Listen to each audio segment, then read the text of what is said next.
오늘 전 여러분과 함께 에베소서 4장 22절로 24절을 본문으로 해서 심령이 새롭게 되어 이 같은 제목으로 함께 말씀을 나누기 원합니다. 제목을 한번 큰 소리로 따라해 주시기 바랍니다. 심령이 새롭게 되어, 심령이 새롭게 되어. 이 세상을 살아가는 사람 누구나 행복한 삶을 살기 원합니다. 그런데 행복한 삶을 살기 위해서 가장 중요한 것이 마음을 잘 지키고 다스리는 것입니다. 낙천적이고 긍정적인 사람이 건강 장수한다는 말이 있습니다. 그만큼 마음의 자세가 그의 운명을 좌우하는 것입니다. 성경은 무엇보다도 마음을 지키라고 말씀합니다. 잠언서 4장 23절 보니까 모든 지킬 만한 것 중에 더욱 내 마음을 지키라. 생명의 근원이 이에서 남이니라. 성경은 이렇게 말씀합니다. 모든 지킬 만한 것 중에 마음을 잘 지키라. 마음을 잘 지키고 다스리기 위해서는 우리는 항상 진리의 말씀으로 무장되어 있어야 합니다. 에베소서 4장 21절에 진리가 예수 안에 있는 것 같이 너희도 참으로 그에게서 듣고 또한 그 안에서 가르침을 받았을진데 성경은 말씀합니다. 진리로 우리 마음을 지켜야 되는데 성경은 예수님이 우리의 진리가 되신다고 말씀합니다. 예수님만이 우리의 유일한 진리가 되시고 희망이 되시는 것입니다. 길이요 진리요 생명 되신 예수님을 우리 마음 가운데 그대로 영접한 후에 우리는 옛사람의 모습을 벗어버리고 새롭게 변화된 하나님의 자녀의 삶을 살아가야 되는 것입니다. 우리가 예수를 믿기 전에는 이 양심이 마비되어서 죄의 노예로 살면서 죄짓고 불의하고 방탕한 삶을 살았습니다. 에베소서 2장 3절에 설명합니다. 전에는 우리도 다 그 가운데서 우리 육체의 욕심을 따라 지내며 육체와 마음에 원하는 것을 하여 다른 이들과 같이 본질상 진노의 자녀이었더니. 그렇습니다. 우리는 죄의 노예였습니다. 진노의 자녀였습니다. 그런데 예수님을 영접하고 난 후에 우리는 죄의 노예에서 하나님의 자녀로 신분이 완전히 바뀐 것입니다. 그렇기 때문에 우리가 예수 믿고 난 다음 하나님의 자녀로서 하나님의 자녀의 삶을 살아가야 되는 것입니다. 그렇기 때문에 예수 믿고 나서 가장 중요한 것은 나의 옛사람의 모습, 과거와 단절하는 것입니다.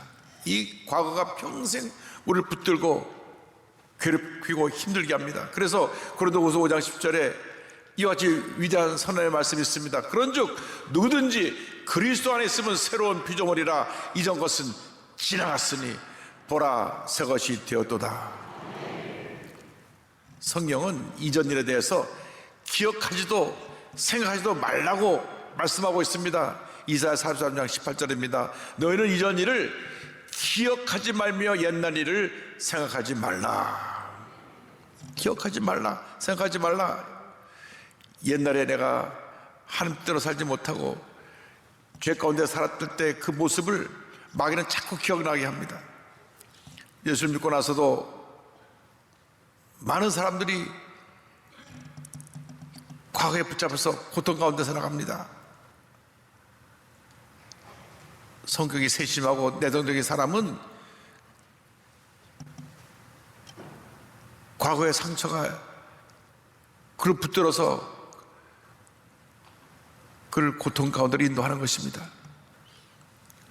어떤 사람들은 과거에 즐겼던 자기 죄의 습관에서 벗어나지 못하고 또 다시 죄의 욕에 빠져서 습관에 빠지기도 하고, 어떤 사람은 자기 감정을 조절하지 못해서 쉽사리 자기 감정을 다스리지 못하니까 분노하고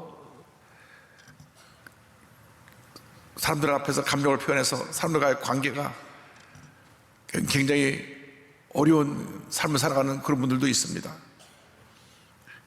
이상 많은 사람들이 분노 조절 장애 그걸 갖고 있습니다. 예수 믿기 전에 그런 모습이 있었다면 예수 믿고 난 다음 과감하게 옛 모습을 내던져 버려야 되는 것입니다. 하루아침에 갑자기 그 사람이 성인군자가 되는 것은 아닙니다. 그러나 예수 믿고 나서 우리가 기도하고 우리 자신을 다스려서 우리가 분노하고 내가 나를 어떻게 하지 못하던 그 모습이 점점 내 모습에서 사라져가야 되는 것입니다. 한 번 하루에 10번 화를 내던 사람이 5번 내고 2번 내고 나중에 화를 안 내는 그런 모습으로 살아갈 때 진정한 하나님의 자녀로서 인정받게 되는 것입니다. 그래서 에베소서 4장 22절은 말씀합니다. 너희는 유혹의 욕심을 따라 썩어져가는 구습을 따르는 옛사람을 벗어버리고, 옛사람을 벗어버리라는 것입니다. 옛사람에 붙잡혀 있으면 죄의 노예가 됩니다. 우리를 타락시키는 이 옛사람의 모습을 날마다 십자가에 못 박아야 되는 것입니다. 로마서 6장 6절을 말씀합니다. 우리가 알거니와 우리의 옛사람이 예수와 함께 십자가에 못 박힌 것은 죄의 몸이 죽어 다시는 우리가 죄에게 종노릇하지 아니하려 함이니. 갈라디아서 5장 24절입니다. 그래서 예수의 사람들은 육체와 함께 그 정욕과 탐심을 십자가에 못 박았느니라. 옛사람에 붙잡혀 있는 한 우리의 삶은 절망 그 자체입니다. 우리는 예수 믿고 나서 앞만 바라보고 나가야 됩니다. 뒤를 돌아보면 안 됩니다. 뒤를 돌아보면 아크논 수마귀가 우리 삶 가운데 어두운 우리의 모습을 다 끄집어 올려갖고 우리를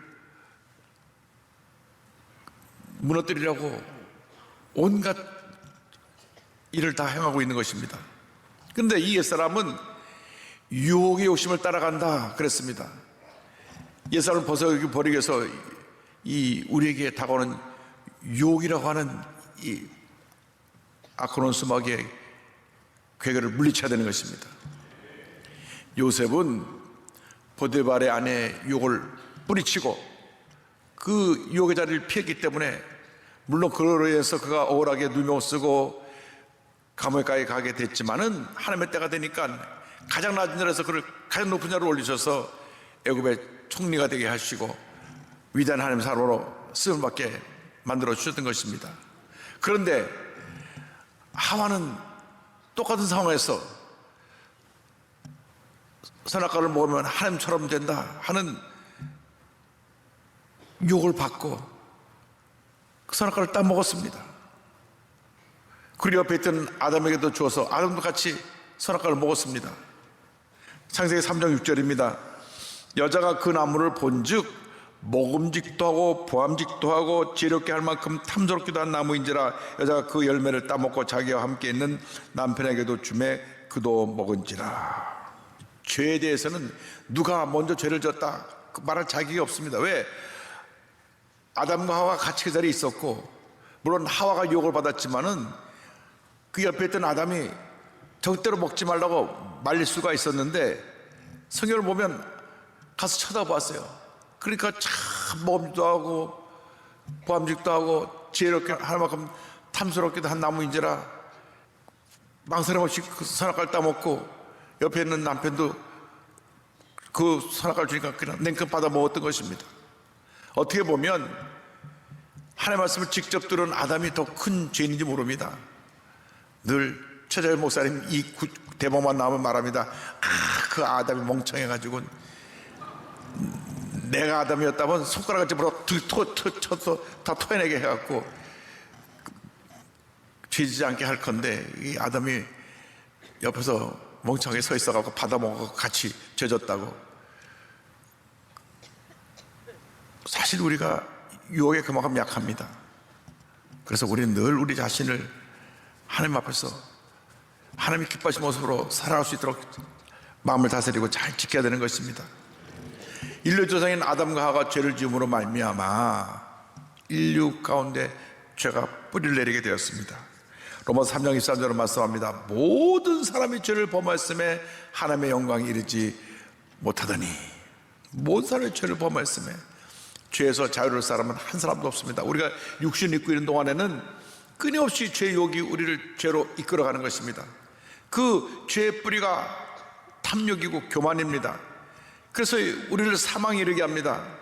로마서 6장 13절에 죄의 싹은 사망이요 하나님의 은사는 그리스도 예수 우리 주 안에 있는 영생이라고 말씀합니다.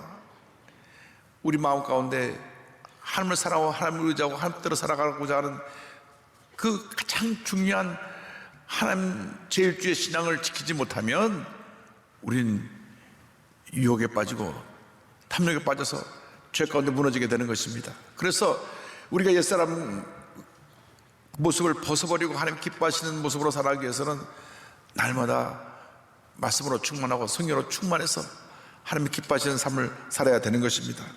갈라디아서 5장 16절입니다.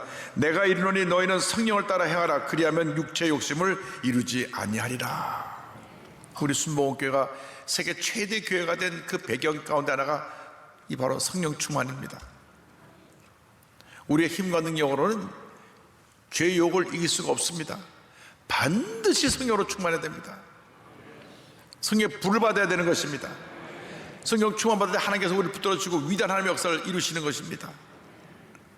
그래서 에베소 5장 18절에 이와 같이 고면합니다. 술 취하지 말라. 이는 방탕한 것이니 오직 성령으로 충만함을 받으라. 성령으로 충만을 받고 또 받고 또 받고 또 받아서 죄의 욕을 물리치고 흑암의 권세를 물리치고 주님께서 승리하는 삶을 살아가는 우리 모두가 되어야 할 것입니다.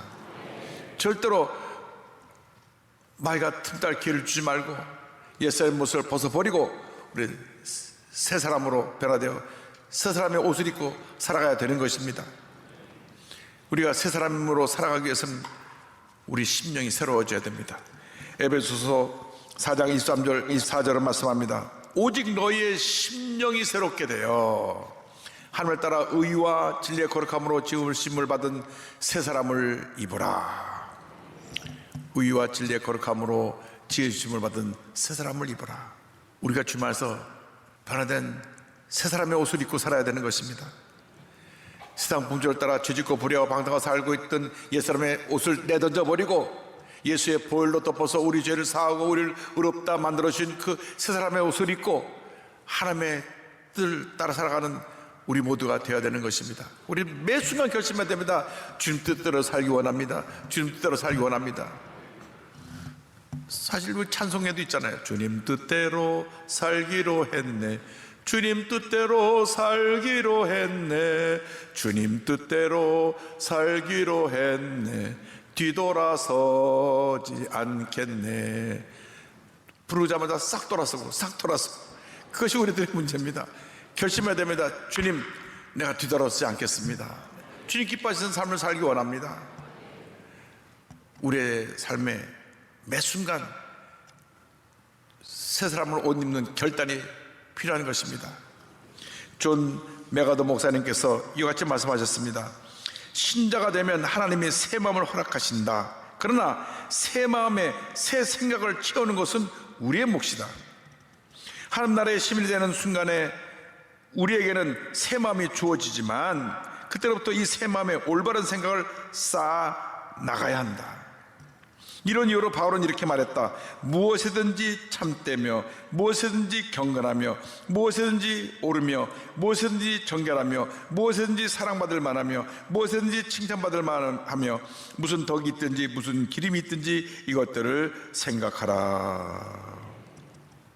존경받는 목사님이었던 존 메가더 목사님 작년에 처음 갔습니다마는 이 목사님께서 하신 말씀이 뭐냐면 우리가 새 마음을 갖고 새롭게 사는 것은 우리의 매 순간에 결단이 필요하다고 하는 것입니다. 저절로 갑자기 우리가 변화돼서 새 사람이 되는 것이 아니라 매 순간 하나님 앞에서 새로워지고자 하는 그 결단에 노력이 있을 때 하나님께서 우리를 붙들어 주시고 우리의 생각을 새롭게 만들어 주시고 위대한 하나님의 자녀로 세워주시는 것입니다. 내 뜻과 하나님 뜻이 충돌될 때는 과감하게 내 뜻을 포기해야 됩니다. 날마다 마음을 새롭게 해야 되는 것입니다. 전 미국에서 목회할 때 참 재밌는 경험이 있었습니다. 형제가 많은 그 집의 막내 안수 집사님이 그 집이 8형제인데요 저한테 새로운 가게를 오픈해서 기업 예배를 받으려고 해서 제가 예배를 드리러 갔는데 낮에는 음식을 파는데 밤에는 술을 파는 집이에요.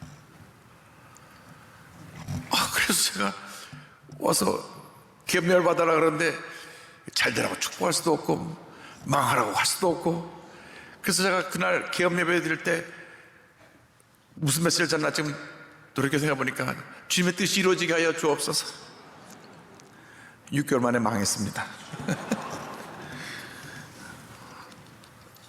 제가 그렇게 계엄 예배 때 기도했더니 그때 따라갔던 전도사님이 저한테 목사님 그래도 계엄 예배인데 축복해 주시지 어떻게 주의 뜻이 이루어지달라고 그렇게 말씀하시면 어떡합니까?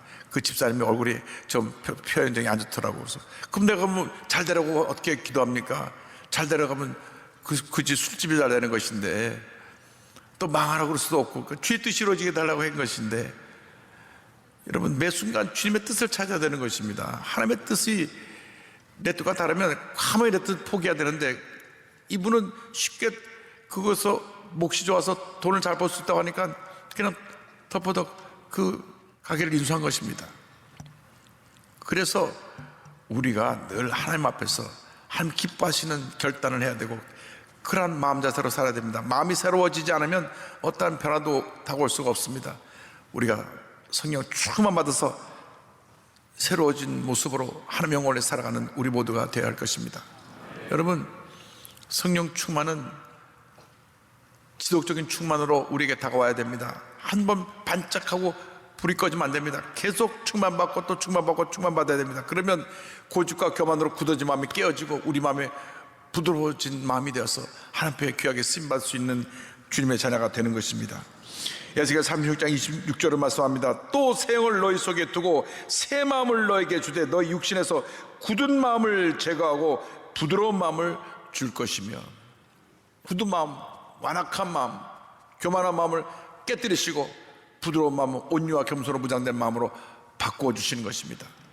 우리가 성령의 사람이 되면 우리에게 예수의 보혈로 덮어서 새 사람의 옷을 입혀주십니다. 에베소서 4장 24절은 말씀합니다. 하나님을 따라 의와 진리의 거룩함으로 지으심을 받은 새 사람을 입어라. 주여, 우리가 날마다 예수의 보혈의 공로로 의와 진리의 새 옷을 입고 믿음으로 나아가게 하여 주옵소서. 날마다 말씀 묵상하며 하나님을 경외하고 주님을 따르는 삶을 살게 하여 주시옵소서. 올해 모든 성도님들이 함께 365 감사 큐티를 하고 있는데, 제가 이 책을 다른 교회 목사님 또 여러 지도층에 있는 분들에게 보냈는데 여러분들 연락이 옵니다. 목사님, 감사 큐티를 하면서 저희들의 마음이 달라졌습니다. 매일 아침부터 감사로 시작하니까 하루가 정말 내게는 복되고 참 기쁜 날이 되어가고 있는 것을 느낄 수 있었습니다. 그래서 올해 한 해는 감사로 충만해서 복받은 해가 될 것 같습니다. 그분들은 순복음교도 아니고 장로교인이고 또 뭐 저 이대 의료원장이시고 그 각기 중요한 위치에 있는 분이고 국회의원이시고 이런 분들인데 매일같이 감사 기도를 하면서 하루가 기뻐진다고 하는 것입니다. 마음에 첫 시간에 감사합니다로 시작하니까 하루가 감사가 넘치게 되는 것입니다. 이것이 바로 우리가 하나님의 자녀로 예수님을 따라가는 주님의 제자로 살아가는 삶의 모습이 되는 것입니다. 우리는 성령으로 충만해서 날마다 감사하며 하나님 보시기에 하나님이 가장 기뻐하시는 작은 예수의 모습으로 살아야 될 것입니다. 예수님처럼 생각하고 예수님처럼 말하고 예수님처럼 행동하고 예수님처럼 언제나 하나님께 순종하는, 예수님처럼 늘 사회적 약사들을 섬기며 살아가는 하나님의 일꾼들이 다 되기를 바랍니다. 주님, 올 한 해 살아가면서 우리 마음에 예수님 마음 품고 작은 예수가 되어서 늘 기뻐하고 감사하며 하나님께 영광 돌리며 살아가는 하나님의 자녀들이 되게 하여 주시옵소서. 사도 바울이 빌립보에서 2장 5절에 고면합니다. 너희 안에 이 마음을 품으라. 곧 그리스도 예수의 마음이니 주여, 우리 마음이 예수님의 마음같이 변화되게 하여 주시옵소서. 예수님의 마음은 온유와 겸손입니다. 예수님의 마음은 낮아짐과 섬김입니다. 이상 모든 사람들이요, 누구도 예외가 없습니다. 좋은 자리, 높은 자리, 더 많이 가지는 그것을 원합니다. 예수님은 정반대의 삶을 사셨어요. 가장 많이 가신 분이 다 내려놓으시고 가장 높은 곳에서 가장 낮아지셨고, 가장 권력을 가진 분이 모든 권력을 다 내려놓고 섬기셨어요. 예수님이 그렇게 무기력하게 붙잡아서 십자가 달려 죽으실 필요가 없었습니다. 우리를 구원하시기 위해서 그 십자가의 길을 가신 것입니다. 하늘과 땅의 모든 것을 가진 예수님이시기 때문에 그 풍랑 속에서 바다야 잠잠하라, 그 파도야 잠잠하라, 풍랑아 잠잠하라 하는 순간 그 갈릴리 바다가 잠잠해지고 나사로야 일어나라, 죽은 자가 살아나고, 하나님 감사합니다, 감사기도 드리고 보리떡 5개 물고기 2마리로 나누니까 어른 5,000명이 먹고도 12바구니가 남고, 예수님은 풍랑으로 걸어오신 그런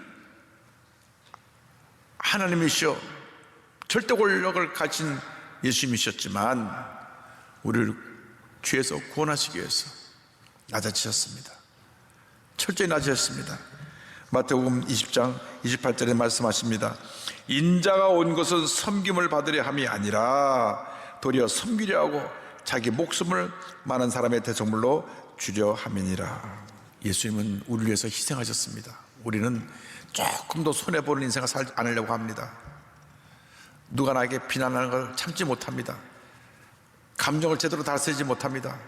내가 조금 무시되고 소홀히 여김을 당한다고 생각하면 언짢아하고 쉽게 분노하고 속상하고 마음에 상처를 받기도 합니다. 그러나 예수님을 생각해 보면 죄 없으신 예수님이 이 땅에 오셔서 그렇게 멸천대 받으시고 마지막에는 십자가 달리기 위해서 골고다 언덕길에 그 무거운 십자가를 짊어지고 올라가시고 벌거벗긴 채 손가발에 못이 박혀 피를 철철 흘리며 돌아가신 예수님을 생각하면 우리는 첫째도 감사해요, 둘째도 감사해요, 마지막도 감사합니다. 허물투성인 우리를 구원해 주기 위해서 예수님은 그 십자가의 길을 가신 것입니다. 이제 우리가 그 예수님의 은혜로 하나님의 자녀가 되었으니 우리에게 된 이 옛사람의 옷을 벗어버리고 고집, 교만, 불순종, 미움, 분노의 옛사람의 옷을 벗어버리고 변화된 모습으로 살아가는 우리 모두가 되어야 할 것입니다.